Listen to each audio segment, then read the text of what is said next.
News are 24 TV, हर खबर आपके पास। मैं अंकित कटियार, चलिए डालते हैं नजर आज की कुछ बड़ी और छोटी खबरों पर।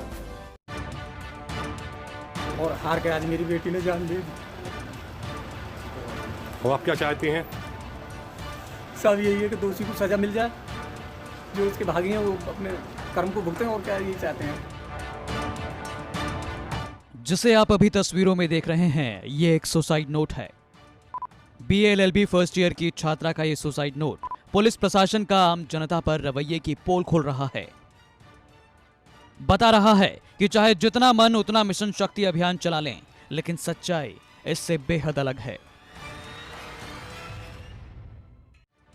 इंसानियत को शर्मसार कर देने वाली यह घटना है बुलंदशहर से। यहां एक छात्रा ने पुलिस की कुछ ना करने वाली नीति से परेशान होकर फांसी लगाकर आत्महत्या का रास्ता चुना। बताया जा रहा है कि कुछ दिन पहले लड़की के प्रेमी और उसके कुछ दोस्तों ने लड़की के साथ गैंगरेप की घटना को अंजाम दिया था। सुसाइड नोट में पीड़िता ने पुलिस की कार्रवाई पर सवाल उठाते हुए आत्महत्या करने की बात कही है। लेकिन अपने सुसाइड नोट में लिखा है कि आरोपी कमरुद्दीन अक्सर उसके घर आया करता था और कभी कभी फोन पर भी बात किया करता था। एक दिन उसने उसे फोन करके बुलाया और उसके साथ जबरदस्ती गलत काम किया, जिसके बाद घटना की जानकारी उसने परिजनों को दी। पुलिस में रिपोर्ट दर्ज कराने के बाद उसने माफी मांगकर उसके साथ शादी करने की बात कही। फिर पीड़िता ने अपना बयान पलट दिया था। इसके बाद 16 अक्टूबर को पीड़िता को फिर से कमरुद्दीन ने बुलाया और गाड़ी में बिठाकर अपने दो दोस्तों के साथ अबरार के घर ले गया और उसके साथ पहले कमरुद्दीन ने रेप किया, फिर उसे ब्लैकमेल कर उसके दोस्तों ने भी रेप किया और पड़ोस के एक गांव में जाकर छोड़ दिया। साथ ही किसी को ना बताने की धमकी भी दी। सुसाइड नोट के बाद इस हादसे के बाद शिकायत दर्ज कराने के बावजूद पुलिस ने आरोपियों को गिरफ्तार नहीं किया, जिससे उसका मनोबल टूट गया और उसे आत्महत्या करने पर मजबूर होना पड़ा। इसका कारण ये है साहब कि 3 तारीख को, पिछले महीने की 3 तारीख को मेरी बेटी को कमरुद्दीन ने अपने दोस्तों के साथ उठाया और उससे दुष्कर्म का प्रयास किया, ज़बरदस्ती करने की कोशिश की। वो जैसे तैसे जान बचा के भागी और घर पहुंची। उसने सारा वृत्तांत बताया हमें, तो हमने रिपोर्ट दर्ज करी। अच्छा, फ़ोन पे फिर कमरुद्दीन ने माफ़ी मांग ली कि मैं मुझे माफ़ कर दे, मैं तुझसे शादी कर लूँगा, मैं तुझे बहुत खुश रखूँगा।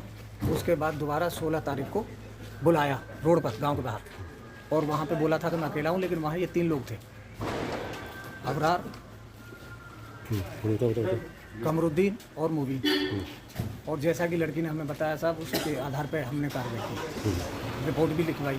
24 तारीख को मुकदमा दर्ज किया, लेकिन कोई कार्रवाई नहीं हुई साहब। और हार के आज मेरी बेटी ने जान दे दी।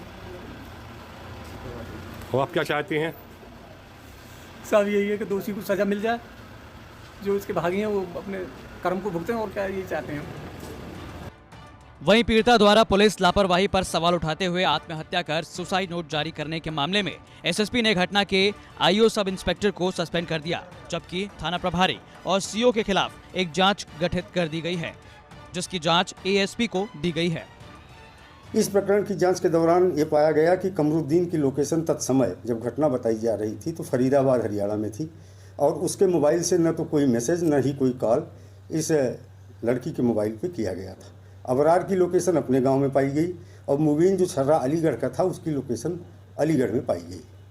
तो प्रथम दृष्टया जो आरोप लगाए गए थे इस FIR में, कहीं से उसकी पुष्टि नहीं हो रही थी, लेकिन फिर भी विवेचक को जिस तत्परता के साथ इस प्रकरण को सॉल्व करना चाहिए था वो नहीं की गई, जिसके परिणाम स्वरूप विवेचक को आज निलंबित कर दिया गया है।